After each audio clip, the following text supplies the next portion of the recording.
ರಾಮಾಯಣದ ಬಗ್ಗೆ ಮಾತಾಡ್ತಾ ಇದ್ವಿ. ಸೊ ಈ ರಾಮಾಯಣ ಕೇವಲ ಪ್ರಭು ಶ್ರೀರಾಮನಿಗೆ ಮಾತ್ರ ಸೀಮಿತವಾ ಅಥವಾ ಅದನ್ನ ನಾವು ಬೇರೆ ಯಾವುದಾದ್ರೂ ಆಯಾಮಗಳಲ್ಲಿ ನೋಡಬಹುದಾ? ಖಂಡಿತ ಕೇವಲ ರಾಮನ ಚರಿತ್ರೆಗೆ ಸೀಮಿತವಲ್ಲ ರಾಮಾಯಣ. ರಾಮಸ್ಯ ಅಯನಂ ಅಂತ, ರಾಮಾಯಣಂ ಅಂತಂದ್ರೆ ರಾಮಸ್ಯ ಅಯನಂ, ರಾಮ ನಡೆದ ದಾರಿ, ರಾಮನ ಜರ್ನಿ, ಪ್ರಯಾಣ ಅಂತ. ರಾಮನ ಜೀವನದಲ್ಲಿ ಯಾರ್ಯಾರು ಬರ್ತಾರೋ ಅವರೆಲ್ಲರ ಕಥೆಗಳು ಇದೆ. ತುಂಬಾ ಆಯಾಮಗಳಿವೆ ರಾಮಾಯಣಕ್ಕೆ. ಒಂದು ಪ್ರಧಾನವಾಗಿ ರಾಮನ ಕಥೆ. ರಾಮನ ಪಾತ್ರದೊಂದಿಗೆ ಅವಿನಾಭಾವದಿಂದ ಸೇರ್ಕೊಂಡಿರೋದು ಸೀತೆಯ ಪಾತ್ರ. ಅಲ್ಲಿ ಒಂದು ಆದರ್ಶ ಸ್ತ್ರೀಯ, ಆದರ್ಶ ಗೃಹಿಣಿಯ, ಆದರ್ಶ ಪತ್ನಿಯ, ಆದರ್ಶ ತಾಯಿಯ, ಆದರ್ಶ ರಾಣಿಯಾಗೆ ಪ್ರಧಾನವಾಗಿ ಕಾಣೋದವಳು. ಯಾಕೆಂದ್ರೆ ರಾಜಧರ್ಮಕ್ಕೆ ನಿಂತಾಗ ಮಿಕ್ಕಿದ್ದೆಲ್ಲ ಗೌಣವಾಗತ್ತೆ. ರಾಜನಿಗೆ ಪ್ರಜಾಹಿತವೇ ಸುಖ. ಹಾಗಾಗಿ ತನ್ನದು ಅಂತ ಪಕ್ಕಕ್ಕಿಟ್ಟು ಪ್ರಜೆಗಳ ಹಿತವನ್ನು ಸಾಧಿಸ್ಬೇಕು. ಅದನ್ನು ರಾಮ ಮತ್ತು ಸೀತೆ ಮಾಡಿದ್ದಾರೆ. ಆ ದೃಷ್ಟಿಯಿಂದ ನೋಡ್ಬೋದು. ರಾಜಧರ್ಮದ ದೃಷ್ಟಿಯಿಂದ ರಾಮಾಯಣವನ್ನು ನೋಡ್ಬೋದು. ಒಬ್ಬ ರಾಜ ಎಷ್ಟು ತ್ಯಾಗಕ್ಕೆ ಸಿದ್ಧವಾಗಬೇಕಾಗತ್ತೆ ಅಂತ. ಸಿಂಹಾಸನದ ಮೇಲೆ ಕೂತ್ಕೊಂಡು ಅಟ್ಟಹಾಸ ಬೀರ್ಕೊಂಡು ಮೆರೆಯೋದಲ್ಲ. ಸಿಂಹಾಸನ ಅನ್ನೋದು ಒಂದು ದೊಡ್ಡ ಜವಾಬ್ದಾರಿ. ಅದು ತ್ಯಾಗಕ್ಕಾಗಿ ಅದು ಅವರು ಸಿಂಹಾಸನವಿರೋದೇ ಹೊರತು ಮೆರೆಯೋದಕ್ಕಾಗಿ ಅಲ್ಲ. ಅದು ರಾಮಾಯಣದಲ್ಲಿ ನಮಗೆ ಗೊತ್ತಾಗುತ್ತೆ. ಇನ್ನು ರಾಜಧರ್ಮದ ಚರ್ಚೆ ತುಂಬ ಬರುತ್ತೆ, ಅಲ್ಲಲ್ಲಿ ಬರುತ್ತೆ. ಅದರಲ್ಲೂ ಒಂದು ಅಯೋಧ್ಯಾಕಾಂಡದಲ್ಲಿ ಒಂದು 100ನೇಯ ಅಧ್ಯಾಯ ಅನಿಸುತ್ತೆ. ಅಲ್ಲಿ ಒಂದು ಸರ್ಗ ಬರುತ್ತೆ, ರಾಮ ಭರತರು ಸೇರುವಂಥದ್ದು. ಅಲ್ಲಿ ಬರುವ ಚರ್ಚೆ ಸಂಪೂರ್ಣವಾಗಿ ರಾಜಧರ್ಮದ್ದೇ. ಇವತ್ತು ಮ್ಯಾನೇಜ್ಮೆಂಟ್ಗೆ MBA ಕೋರ್ಸಸ್ಗೆ ಯೂಸ್ ಮಾಡ್ಬೋದು. ನಾನೇನು ಎಕ್ಸಾಜರೇಟ್ ಮಾಡ್ತಿಲ್ಲ, ಹೋಗಿ ನೋಡಿ. ಇವತ್ತು ಏನು ಫೇಯಲ್ಸ್ ಲಾಸ್ ಎಲ್ಲ ಇದೆ ಅದೆಲ್ಲ ನಮಗೆ ಅಲ್ಲಿ ಕಾಣಿಸುತ್ತೆ. ರಾಜ ಧರ್ಮವನ್ನು ಇಬ್ಬರು ರಾಜಕುಮಾರರು ಚರ್ಚೆ ಮಾಡ್ತಾರೆ, ರಾಮ ವಿಶೇಷವಾಗಿ ಹೇಳ್ತಾನೆ. ಈ ದೃಷ್ಟಿಯಿಂದ ನಾವು ರಾಮಾಯಣವನ್ನು ಅಧ್ಯಯನ ಮಾಡ್ಬೋದು. ನಮ್ಮ ಭಾರತೀಯ ಸ್ಟೇಟ್ ಕ್ರಾಫ್ಟ್ ರಾಜಧರ್ಮ ಹೇಗಿತ್ತು, ಏನು ಅದರ ಮುಖ್ಯ ಪ್ರಿನ್ಸಿಪಲ್ಸು, ಅದರ ಆಧಾರದ ಮೇಲೆ ಸಮಾಜವನ್ನು ಕಟ್ಟಿದ್ರೆ ಎಷ್ಟು ಸುಷ್ಟವಾಗಿ ಬೆಳೆಯುತ್ತೆ ಸಮಾಜ ಅಂತ ನೋಡ್ಬೋದು. ಇನ್ನು ಪ್ರಕೃತಿ ವರ್ಣನೆ ತುಂಬ ಚೆನ್ನಾಗಿದೆ ರಾಮಾಯಣದಲ್ಲಿ. ತುಂಬ ಪ್ರಕೃತಿ ವರ್ಣನೆ ಇದೆ. ಪ್ರಾರಂಭದಲ್ಲೇ ವಾಲ್ಮೀಕಿ ಮಹರ್ಷಿಗಳು ಅವರು ಪ್ರಕೃತಿಯನ್ನು ಆಸ್ವಾದಿಸ್ಕೊಂಡೇ ಆ ಒಂದು ಪ್ರಸಂಗ ಬರುತ್ತಲ್ಲ, ತಮಸಾ ನದಿಗೆ ಸ್ನಾನಕ್ಕೆ ಹೋಗ್ತಾರೆ ಅಂತ. ಆ ತಮಸಾ ನದಿಯ ನೀರು ಎಷ್ಟು ತಿಳಿಯಾಗಿತ್ತು ಅಂತ ವರ್ಣನೆ ಬರುತ್ತೆ. ಮನುಷ್ಯ ಮನೋ ಯಥಾ ಅಂತ, ಸಜ್ಜನರ ಮನಸ್ಸು ಹಾಗೆ ಇತ್ತು ಅಂತ, ತಿಳಿಯಾಗಿತ್ತು, ಬಗಡವಿರಲಿಲ್ಲ. ಹೀಗೆ ಸುಂದರವಾದ ಉಪಮಾನಗಳು. ಇದು ಮೊದಲ ಕಾವ್ಯವಲ್ಲ, ಆದಿಮ ಕಾವ್ಯ. ಒಂದು ಕಾವ್ಯ ಲೋಕಕ್ಕೆ ಪ್ರಪ್ರಥಮವಾದ ಮಾದರಿ ಅದು. ಅಲ್ಲಿ ಪ್ರಕೃತಿ ವರ್ಣನೆ ಬರುತ್ತೆ, ವೃಕ್ಷಗಳ ವರ್ಣನೆ ಬರುತ್ತೆ. 100 ವೃಕ್ಷಗಳ ಉಲ್ಲೇಖ ಇದೆ ರಾಮಾಯಣದಲ್ಲಿ. ನಾನೇ ಮಾರ್ಕ್ ಮಾಡಿ ಇಟ್ಟಿದ್ದೀನಿ. ರಿಸರ್ಚ್ ಮಾಡ್ಬೋದು, ಮಾಡಿದವ್ರು ಇದ್ದಾರೆ ಅಂತ ಅಂದ್ಕೊಂಡಿದ್ದೀನಿ. ರಾಮಾಯಣದಲ್ಲಿ ಬರುವಂಥ ಬರೀ ಸಸ್ಯಗಳ, ವೃಕ್ಷಗಳ, ಹೂವುಗಳ, ಎಲೆಗಳ, ಹಣ್ಣುಗಳ, ಕಂದಮೂಲಗಳ, ಇವುಗಳ ಒಂದು ಲಿಸ್ಟ್ ಮಾಡ್ತಾ ಹೋದರೆ ಅದೇ ಒಂದು ಗ್ರಂಥ ಆಗುತ್ತೆ. ಯಾವುದದು ಇವತ್ತು ಅದಕ್ಕೆ ಸರಿಯಾದ ಕನ್ನಡದ ಅಥವಾ ಲ್ಯಾಟಿನ್ ಹೆಸರು ಯಾವುದು, ಅದು ಈ ಪ್ರಾಂತದಲ್ಲಿ ಇವತ್ತಿಗೂ ಬೆಳೆಯುತ್ತಾ, ದಂಡಕಾರಣ್ಯದ ಪ್ರಾಂತದಲ್ಲಿ ಡೆಕ್ಕನ್ ಪ್ಲಾಟೋ ಅಲ್ಲೆಲ್ಲ ಬೆಳೆಯುತ್ತಾ, ಈ ಕಡೆ ದಕ್ಷಿಣದ ಈ ಕಡೆಗೆ ಬೆಳೆಯುತ್ತಾ, ಯಾವ್ಯಾವ ನದಿ ತೀರದಲ್ಲಿ ಏನು ಬೆಳೆಯುತ್ತೆ, ತುಂಬ ವಿಪುಲವಾದ ಅಧ್ಯಯನಕ್ಕೆ ಅವಕಾಶ ಇದೆ ಅಲ್ಲಿ. ಇನ್ನು ಭೌಗೋಳಿಕ ವರ್ಣನೆಗಳು, ಬೆಟ್ಟಗಳು, ನದಿಗಳು, ಸಮುದ್ರ ಮತ್ತು ಸರೋವರಗಳು, ಆಯಾ ಊರು, ಆಯಾ ಗ್ರಾಮ, ಆಯಾ ಹಳ್ಳಿ. ಈಗ ಕೈಕೇಯಿ ರಾಮನನ್ನ ವನವಾಸಕ್ಕೆ ಅಟ್ಟುಬಿಡ್ತಾಳೆ. ಅದಾದಮೇಲೆ ಭರತನನ್ನು ಕರೆಸ್ಕೊಳ್ತಾಳೆ. ಅವನು ಕೈಕೇಯ ದೇಶಕ್ಕೆ ಹೋಗಿದ್ದ. ಕೈಕೇಯ ದೇಶ ಇವತ್ತಿನ ಪಾಕಿಸ್ತಾನದ ಭಾಗದಲ್ಲಿದೆ. ಅಲ್ಲಿಂದ 7 ರಾತ್ರಿಗಳ 8 ರಾತ್ರಿ ಅನಿಸುತ್ತೆ, 7-8 ರಾತ್ರಿ ಹಗಲು ರಾತ್ರಿಗಳು ಅವನು ತುಂಬ ವೇಗವಾಗಿ ರಥಗಳಲ್ಲಿ ಸಂಚಾರ ಮಾಡ್ತಾ ಅಯೋಧ್ಯೆಗೆ ಬರ್ತಾನೆ.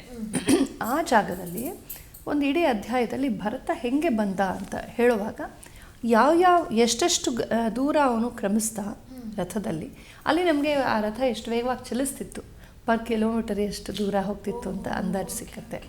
ಆಮೇಲೆ ಯಾವ್ಯಾವ ರಾತ್ರಿ ಹೊತ್ತಿಗೆ ಎಲ್ಲಿ ತಂಗಿತ್ತ, ಅಲ್ಲಿ ಯಾವ ನದಿ ಇತ್ತು ಅಥವಾ ಯಾವ ಗ್ರಾಮವಿತ್ತು, ಯಾವ ಸರೋವರವಿತ್ತು, ಅಲ್ಲಿ ಒಂದು ಡೇರೆ ಹಾಕ್ಕೊಂಡು ರಾತ್ರಿ ತಂಗುತ್ತಾನೆ, ಮತ್ತೆ ಮುಂದುವರಿತಾನೆ. ಸೊ ಇದು ಕೈಕೇಯ ದೇಶದಿಂದ ಅಯೋಧ್ಯ, ಇವತ್ತಿನ UP, ತಕ್ಷಶಿಲಾ ಇವತ್ತಿನ ಪಾಕಿಸ್ತಾನ, ಅಲ್ಲಿಂದ ಇಲ್ಲಿಗೆ ಸುಮಾರು 100 ಕಿಲೋಮೀಟರ್ ದೂರ ಇದೆ.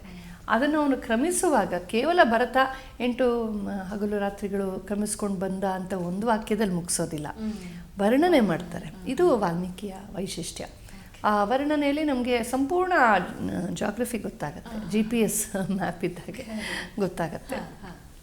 ಇನ್ನು ರಾಮನ ಕ್ರಮವನ್ನೇ, ರಾಮವೇ ಎಲ್ಲೆಲ್ಲಿ ಹೋದ, ಎಲ್ಲೆಲ್ಲಿ ಬಂದ, ಕೊನೆಗೆ ಲಂಕೆವರೆಗೂ ಹೋಗಿದ್ದು, ಸಂಪೂರ್ಣ ಅದನ್ನು ಮ್ಯಾಪಿಂಗ್ ಮಾಡ್ಬೋದು. ಆಯಾ ಊರಲ್ಲಿ ಅದದೇ ಬೆಟ್ಟ, ಅದದೇ ನದಿ, ಅದದೇ ಒಂದು ಜಾಗಗಳು ಇವತ್ತಿಗೂ ನಮಗೆ ಕಾಣಬರುತ್ತವೆ. ಬಹಳ ಮುಖ್ಯವಾದ ಘಟನೆಗಳು ಕರ್ನಾಟಕದಲ್ಲೇ ನಡೆದ್ವಲ್ವ. ಶಬರಿಯನ ಭೇಟಿಯಾದದ್ದು ಪಂಪಾ ಸರೋವರದ ತೀರದಲ್ಲಿ, ಮತಂಗ ಪರ್ವತದ ತಪ್ಪಲಿನಲ್ಲಿ, ಇದೆಲ್ಲ ನಮ್ಮ ಆನೆಗುಂದಿ ಅಲ್ಲೇ ಇದೆ. ಇನ್ನು ನಮ್ಮ ಆಂಜನೇಯ ಅವರನ್ನ ಋಷ್ಯಮುಖ ಪರ್ವತದ ತಪ್ಪಲಲ್ಲಿ ಭೇಟಿ ಆದದ್ದು, ಆಮೇಲೆ ವಾಲಿಯ ವಧೆ ಆದದ್ದು ಇಲ್ಲೇ, ಆಮೇಲೆ ಸುಗ್ರೀವನ ಪಟ್ಟಾಭಿಷೇಕ ಆದದ್ದು, ರಾಮ ಸುಗ್ರೀವರ ಮೈತ್ರಿ ಆದದ್ದು, ಆಮೇಲೆ ಪ್ರಸ್ರವಣಗಿರಿ ಅಂತ ದೊಡ್ಡ ಗುಹೆ, ಯಾರು ಹಂಪೆಗೆ ಹೋಗಿದ್ರೆ ನೋಡಿರ್ತೀರಿ, ದೊಡ್ಡ ವಿಶಾಲವಾದ ಗುಹೆ ಆನೆಗುಂದಿಯಲ್ಲಿ. ಅದು ಅಲ್ಲಿ ರಾಮ ಲಕ್ಷ್ಮಣರು ತಂಗಿದ್ರು ಅಂತ ಗೊತ್ತಾಗುತ್ತೆ. ತುಂಬ ಚೆನ್ನಾಗಿದೆ, ವಿಶಾಲವಾಗಿ ವಸತಿಗೆ ಅನುಕೂಲವಾಗಿದೆ. ಪ್ರಸ್ರವಣಗಿರಿಯಲ್ಲಿ ತಂಗಿದ್ರು ಅಂತ ಗೊತ್ತಾಗುತ್ತೆ. ಅದಕ್ಕಿಂತ ಮುಂಚೆ ಅವನು ವಿರಾಧನ ವಧೆಯನ್ನು ಮಾಡ್ತಾನೆ, ಅದು ಇವತ್ತು ಬೆಳಗಾಮು ಆ ಕಡೆ ಎಲ್ಲೋ ಬರುತ್ತೆ ಅಂತ ಹೇಳ್ತಾರೆ. ಹೀಗೆ ಅದೆಲ್ಲ ಪ್ರದೇಶಗಳು ನೋಡ್ಬೋದು. ಅಂಜನಾದ್ರಿ ಬೆಟ್ಟ, ಇವತ್ತಿಗೂ ತುಂಬ ಜನ ಆಂಜನೇಯನ ಹುಟ್ಟೂರು ಅಂತ ಹೇಳಿ ಅಲ್ಲಿಗೆ ಬರ್ತಾರೆ, ಅದು ಕರ್ನಾಟಕದಲ್ಲಿದೆ. ಇನ್ನು ಈ ಕಡೆ ನಮ್ಮ ಬೆಂಗಳೂರು ಸೇರಿದ ಹಾಗೆ ಎಲ್ಲ ಕಡೆ ಇಲ್ಲಿ ರಾಮ ಬಂದಿದ್ದ, ಇಲ್ಲಿ ರಾಮ ಬಂದಿದ್ದ ಅಂತ ಹೇಳ್ಕೊಳ್ತೀವಿ. ಮಲೆನಾಡಲ್ಲಿ ಅಂಬುತೀರ್ಥ ಅಂತ ಇದೆ, ಅದೇ ನಮ್ಮ ಶರಾವತಿ ಹುಟ್ಟುವ ಜಾಗ. ಅಲ್ಲಿ ರಾಮನೇ ಬಾಣ ಬಿಟ್ಟಿದ್ದು, ಅಲ್ಲಿಂದ ನೀರು ಚಿಮ್ಮಿದ್ದು ಗಂಗೆ ಅಂತ ಆ ಥರ ಕಥೆ ಇದೆ. ಎಲ್ಲ ಕಥೆಗಳಿಗೂ ಐತಿಹಾಸಿಕವಾದ ದಾಖಲೆಯಾಗಲಿ ವಾಲ್ಮೀಕಿ ರಾಮಾಯಣದ ಸಂಬಂಧ ನೇರವಾಗಿ ಕಲ್ಪಿಸೋದು ಕಷ್ಟ. ಆದರೆ ಎಲ್ಲರಿಗೂ ರಾಮನ ಬಗ್ಗೆ ಒಂದು ಓನರ್ಶಿಪ್, ನಮ್ಮವನು ರಾಮ ನಮ್ಮೂರಿಗೆ ಬಂದಿದ್ದ ಅಂತ, ಅದು ರಾಮನ ಒಂದು ಸೆಲೆಬ್ರಿಟಿ ಸ್ಟೇಟಸ್ ಅಂತ ತೋರಿಸುತ್ತೆ. ನಾನು ಹಿಂಗೆ ಯಾರೋ ಒಬ್ಬರು ಗುಜರಾತಿಯವ್ರನ್ನ ಭೇಟಿಯಾಗಿದ್ದೆ, ನಮ್ಮ ಅಕಾಡೆಮಿನಲ್ಲಿ ಸ್ಟೂಡೆಂಟ್ ಆಗಿದ್ದರು. ಅವರ ಸರ್ನೇಮ್ ಕೂಡ ಮೋದಿ ಅಂತ. ಹಾಗೆ ಕೇಳಿದೆ, ಓ ಮೋದಿ ಅಂತ ಸರ್ನೇಮ್ ಇದೆ, ನೀವೇನೋ ನೆಂಟ್ರ ಅಂತ.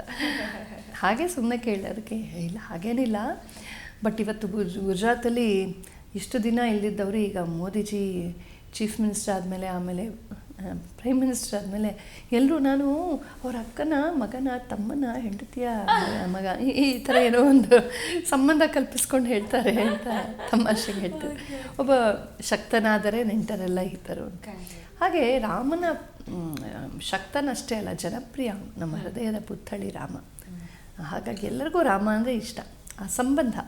ಹಾಗಾಗಿ ಎಲ್ಲರೂ ನಮ್ಮೂರಿಗೆ ರಾಮ ಬಂದಿದ್ದ, ನಮ್ಮೂರಿಗೆ ರಾಮ ಬಂದಿದ್ದ, ಇಲ್ಲಿ ಆಂಜನೇಯ ಬಂದಿದ್ದ. ಮುತ್ತತ್ತಿ ಅಂತಿದೆಯಲ್ಲ, ಅಲ್ಲೊಂದು ಕತೆ ಹೇಳ್ತಾರೆ. ಮುತ್ತತ್ತಿ ಅಂತ ಒಂದು ಜಾಗ ಇದೆ ಕಾವೇರಿ ನದಿ ತೀರದಲ್ಲಿ, ಇಲ್ಲಿ ಬೆಂಗಳೂರಿಂದ 1-1.5 ಗಂಟೆ. ಅಲ್ಲಿ ತುಂಬ ಸುಳಿಗಳಿವೆ, ಅಲ್ಲಿ ಸ್ವಲ್ಪ ಅಪಾಯಗಳು ಜಾಸ್ತಿನೇ. ಅಲ್ಲಿ ಕತೆ ಏನು ಹೇಳೋದು ಅಂದರೆ, ರಾಮ ಸೀತೆಯರು ಪುಷ್ಪಕ ವಿಮಾನದಲ್ಲಿ ವಾಪಸ್ ಬರುವಾಗ ಅಲ್ಲಿ ಇಳಿದ್ರು. ಅಲ್ಲಿ ಸೀತಾಮಾತೆ ಸ್ನಾನಕ್ಕೆ ಅಂತ ಹೇಳಿದ್ಲು, ಅವಳ ಮುತ್ತು ಮೂಗುತಿ ಹಂಗೆ ಬಿದ್ದೋಗ್ಬಿಡ್ತಂತೆ ನದಿನಲ್ಲಿ. ಆಗ ಆಂಜನೇಯ ಸ್ವಾಮಿ ತನ್ನ ಬಾಲವನ್ನು ಹಾಕಿ ಹಿಂಗೆ ಹುಡುಕಾಡದಂತೆ, ಹೀಗೆ ಹೀಗೆ ಹೀಗೆ ಹೀಗೆ ಅದನ್ನು ಸೀತೆ ಮೂಗುತಿಯನ್ನು ಎತ್ತಿಕೊಟ್ಟ, ಮುತ್ತು ಎತ್ತಿ ಕೊಟ್ಟ ರಾಯ ಅಂತ, ಮುತ್ತತ್ತಿ ರಾಯ ಆಗೋಗಿದೆ ಅದು. ಹಾಗಾಗಿ ಅಲ್ಲೆಲ್ಲ ಸುಳಿಗಳು, ಆಂಜನೇಯ ಬಾಲ ಹೀಗೆ ಮಾಡೋದಕ್ಕೆ, ಹೀಗೆ ಕಥೆಗಳು ಬಂದಿವೆ.